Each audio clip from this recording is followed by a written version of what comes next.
Good morning. Seems like a quick year for somebody who hasn't been doing this job very long. I remember being in this room last summer and the unknowns and the anxiety of doing something for the first time. But it's great to be back in Rhode Island. We appreciate everybody being here this morning.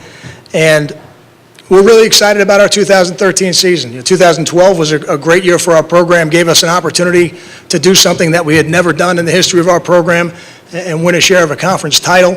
But there were some things that were left on the table that we're anxious to compete for again. I still believe, as I did last year, that the time is right for Rutgers to win championships. Just this year, that'll happen with some different faces. On offense, we're fortunate to bring back a quarterback who started all 13 games in Gary Nova. The first time in our program that has happened since 2008. And I think any time your quarterback starts an entire season and then it has an opportunity not just to go through the winter program or spring practice or your summer program, but all of those things in a calendar year, on the back end of that, he has a chance to come out of it a significantly higher level player. And I think Gary has really taken advantage of all those things. And he is as anxious as we are to see him out on the field and see him perform when the coaches are allowed to coach him. We've got some great weapons on offense, a guy like Brandon Coleman, who some of you have had an opportunity to meet today as a wide receiver, somebody I think that will be one of the premier players, not just in our conference, but in the nation. And on defense, we've played high level of defense at Rutgers for a long time, and we've done it with a lot of different people. And this year, we bring back a lot of players up front. Isaac Holmes will be one of the cornerstones of that group, and he is here with us today. And at linebacker, we lost two great players. Kasim Green, two-time Conference Player of the Year. Steve Baharnas, who's now playing with the Patriots, a middle linebacker who started a lot of games for us. But we're fortunate to have a young man like Kevin Steiner, who's also here, who will help bridge that gap, and some younger players that are vying for that middle linebacker spot. And in the secondary, anytime you lose four of your top five players in the secondary to the NFL, there's going to be opportunity. Some of that opportunity will be taken up by a guy like Jeremy Deering. Some of you are familiar with him in our program, and some other players.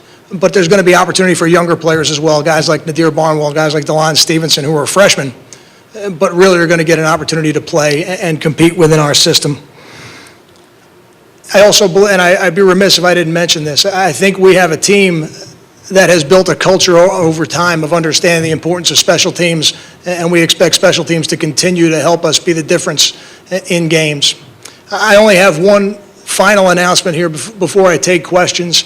On September 14th in our game versus Eastern Michigan, I am proud, I am excited to be able to announce that for the first time in the history of our program, we're going to retire a number.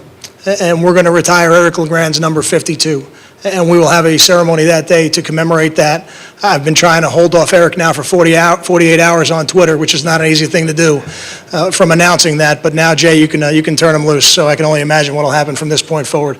But I was fortunate to be around with Eric in the recruiting process and through his career, and now beyond it, where he still is a huge and a daily part of our program while he still continues to work toward graduation. And he is somebody who is special to us at Rutgers and special to me as a coach and a friend. So we're excited to be able to do that for him and his family.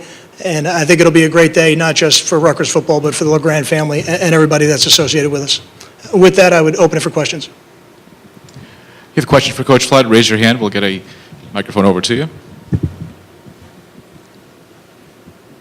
Coach, Bob Whitney from Double G Sports. You open with Fresno State. What do you know about them? What kind of problems and challenges will you face on opening day? I think there'll be a lot of challenges. One of the things that was important to me, as soon as I realized that we would lose four of the top five players in our secondary, I told Jason, go out there and find us the best quarterback in the country that we can play against the first day. And that was Derek Carr. And Derek is a tremendous, tremendous quarterback, and we've got some tremendous quarterbacks in our own conference here. But to go on the road on a Thursday night in an extremely hostile environment, I have not ever coached in that stadium, but I've heard a number of things about it, against one of the premier players at quarterback, and they've got a very talented wide receiver group.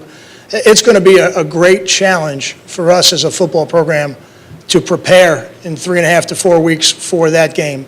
And I think that game will give us a very good benchmark of where we're at and where we need to go for the rest of the season. It's only one game, but they're all important.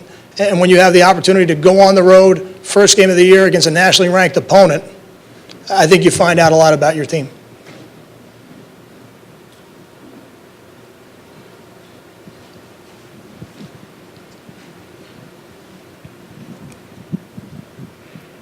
Kyle, announcing, retiring Eric's number, just what does that mean to him? What was it like to tell him that, there's guys like Ray Rice that you could retire their numbers, but you chose to retire Eric's number first? His reaction was very typical Eric. Eric said, "Coach, I was wondering when you were going to do that," and that was awesome. But he was very flattered by the honor, and I believe that he deserves it. And the one caveat that I put on it with him, and I said this to him because I've been around Eric enough to know that he makes this statement quite often, that he's going to go back to the stadium to where it happened, and when he's going to get up from that spot and he's going to walk off the field. And I told him, I said, "I know you're going to do that too. And when you do it, I'm going to unretire your jersey. And then that number will become a significant number in our program again, to be worn only on special occasions and by certain people. And there's no doubt in my mind that that day will come."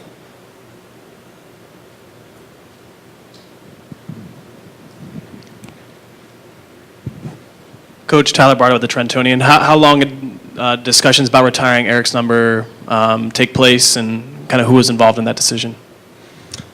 It was something that Jason Baum, Will Gilkison, and myself, we started talking about it a couple months ago, trying to decide if it was the right time. If it is the right time, what would be the right point in the schedule to do it, and then to make sure that if we do it, we can do it like the class of college football, the way we do everything else. And once we had made a decision that we thought we could do all those things, then we needed to get Eric's blessing, because it's his number. And that number has only been worn by Kasim Green, since that day. And I was very pleased to see how excited Eric was to have that done.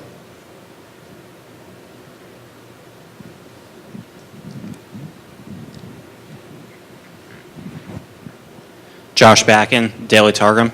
Coach, you've said in the past that the team has too much to concern itself with to really delve itself into administrative issues, but with the team being really a bright spot for the athletic department and its reputation, how much of an impact do you feel it can have in bringing the athletic department out of kind of a dark hour? I think for us as a football program, you can only control what you control. And certainly over the last 6 to 8 months, there have been things going on around us that we weren't happy about, but we can't control those. And we tried to just keep our head down, and once we got done with the season, have a great winter program. Once we got done with that, have a great academic semester in the spring, which we did, and we were fortunate to finish with the highest GPA this spring that we've ever had. To have a great spring practice, which I thought we did. And now we're trying to have a great summer program. But I think, to speak to what you're asking, there's no doubt in my mind that once we start playing football games, that is ultimately what will put some of these other conversations behind us.